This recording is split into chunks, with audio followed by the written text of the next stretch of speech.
Hi, and thanks for logging on to the Daily DVAR Halacha. And here's a brand new halacha for you, and it's for Friday, February 10th, the 14th day of Shvat. And a reminder that Shabbos is going to be Tu B'Shvat, the 15th of Shvat. We discussed all the laws of that in yesterday's halacha. Now, here's a halacha that I always like to say right before this Shabbos once a year, and that's the Shabbos of Shira. Let me explain.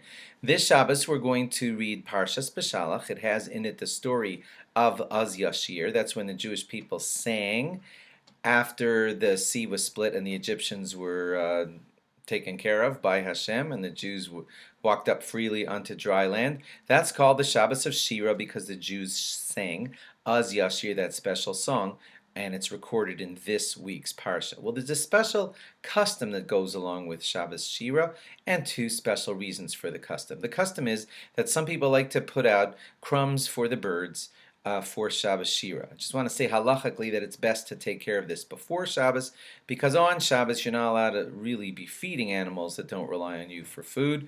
You're only supposed to feed your own pet if he relies on you for food. So if you are putting out, in honor of Shabbos Shira, some food for the birds, it's probably best that you take care of it before Shabbos. And yeah, there is some snow coming on the East Coast, so think that out too, but most of that snow I think lands before, and then you could put your crumbs on top of the snow on Friday afternoon. Now, here are the two reasons why we put out bread for the birds on Shabbos Shira. Both have to do with this week's Parsha. First of all, because it's our Shira, and we sing on our Shira on the Shabbos of Shira, we like to acknowledge that birds that are chirping all the time are considered to be praising God. We don't know what they're saying when they're chirping, but they are singing as God created them, and that is considered their form, the bird's Shira, to God. And so we reward them for always singing Shira to God, the praises of His beautiful creation, and how there are all kinds of creations called birds, hundreds of different kinds, many thousands of different beautiful sounds, all singing out the greatness of the Creator. And seriously, and that's why we say that the birds will be rewarded with our food on the Shabbos of song. That's reason number one. Reason number two is because of a story that happens in this week's Parsha, and that is that the Jews were told that they were going to get double portion of mun when they were in the desert. That's the food they ate in the desert. And they were going to get a double portion every Friday. And then they were told not to go out collecting any mun on the day of Shabbos because no mun was going to fall.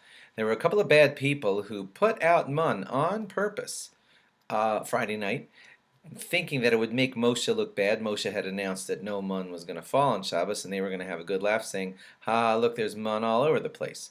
Well, in the middle of the night, the birds ate up all the mun that those bad people had put out, and so their plot at making Moshe look bad was totally foiled by the birds. And so we kind of sort of reward birds by feeding them extra wonderful food for Shabbos Shira when this story occurs each and every year. Either way, you should still try to put out that food before Shabbos for the birds in keeping with the custom of Shabbos Shira. And have yourself a great Shabbos, and log on again after Shabbos for more. Bye-bye.